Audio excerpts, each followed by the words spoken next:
भगवान का स्वरूप कैसा है, इस पर प्राचीन काल से ही ऋषि मुनियों ने बड़ी विवेचना की हुई है और बहुत तपस्या करने के बाद अपने अपने विचार ऋषि मुनियों ने दिए हुए हैं।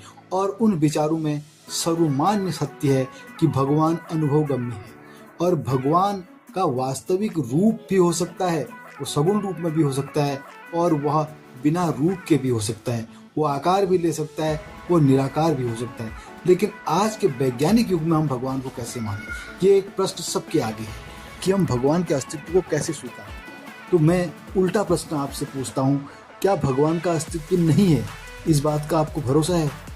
अगर आपके मन में ये भरोसा है कि भगवान का अस्तित्व नहीं है, अपने आप ही सब कुछ होता है, तो मित्रों मैं आपसे प्रश्न पूछता हूँ, आप मुझे ये बताइए कि क्या किसी डायरेक्टर के बिना फिल्म की कल्पना की जा सकती है? क्या किसी इमेजिनरी व्यक्ति के बिना किसी कहानी की कल्पना की जा सकती है? बिल्कुल भी नहीं।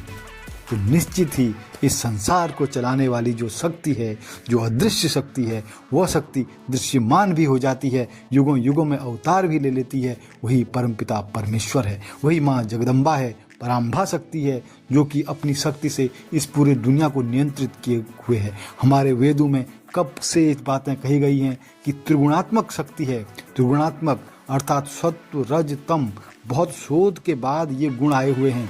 इन तीन गुणों पर ही ये पूरा संसार चलता है और इन तीनों गुणों की नियंत्रण करता हमारी पराम्भा माँ जगदम्बा है। उसे आदि शक्ति ऐसे ही नहीं कहा गया है। दुर्गा सप्तशती में बड़ा सुंदर वर्णन आता है। ब्रह्मोवाच देवी त्वं स्वाहा त्वं स्वधा त्वमिव षट्कार स्वरात्मिका। स्वाहा यानी कि यज्ञ में अर्पित शब्द और स्वधा यानी श्राद्ध में अर्पित शब्द, सब तुम ही हो। देवी त्वं स्वाहा त्वं स्वधा त्वमिव षट्कार स्वरात्मिका। सुधा तुम अक्षरे नित्ये, त्रिधा मात्रात्मिका स्थिता ओंकार भी आप ही हो।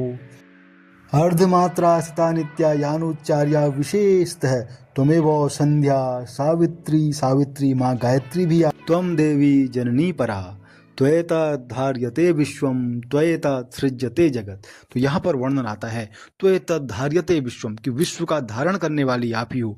त्वएतत्सृज्यते अर्थात विश्व का सृजन करने वाली भी आप ही हो। त्वएतद्धार्यते विश्वम त्वएतत्सृज्यते जगत, त्वएतत्पाल्यते देवी, और पालन करने वाली भी आप ही हो। त्वमत्सन्ते च सर्वदा, विसृष्टो सृष्टि रूपा त्वम, स्थिति रूपा च पालने, तथा संगति रूपान्ते जगतो अस्य जगन्मये। महाविद्या महामेधा महाबोधा महामोहा महास्मृति च भवति, ये माँ के रूप हैं। महामेधा महाबोधा महास्मृति च भवति, महादेवी महासुरी।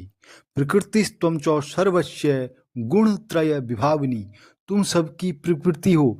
दुनिया में देखो, हर इंसान की प्रवृत्ति अलग होती है। हर इंसान एक सा नहीं है। पूरे ब्रह्मांड में जितने भी व्यक्ति हैं, सबकी प्रवृत्ति अलग है। तो वो सारी की सारी प्रवृत्ति, सबकी प्रवृत्ति कहो या प्रकृति कहो, माँ ही है। प्रकृति सर्वरूप। आगे आरती में भी सुंदर वर्णन है। राम कृष्ण तू सीता ब्रज रानी राधा, यानी सर्व स्वरूपों में हे जगत जननी, हे जगदम्बा, हे सर्वशक्तिमान माँ, तुम ही हो। हम आपकी शरण हैं, आप हमें जैसे चाहें वैसे रखें। और विष्णु मायेति शब्दता, वास्तविक स्वरूप तो आपका विष्णु की माया है। हे जगदम्बा माँ।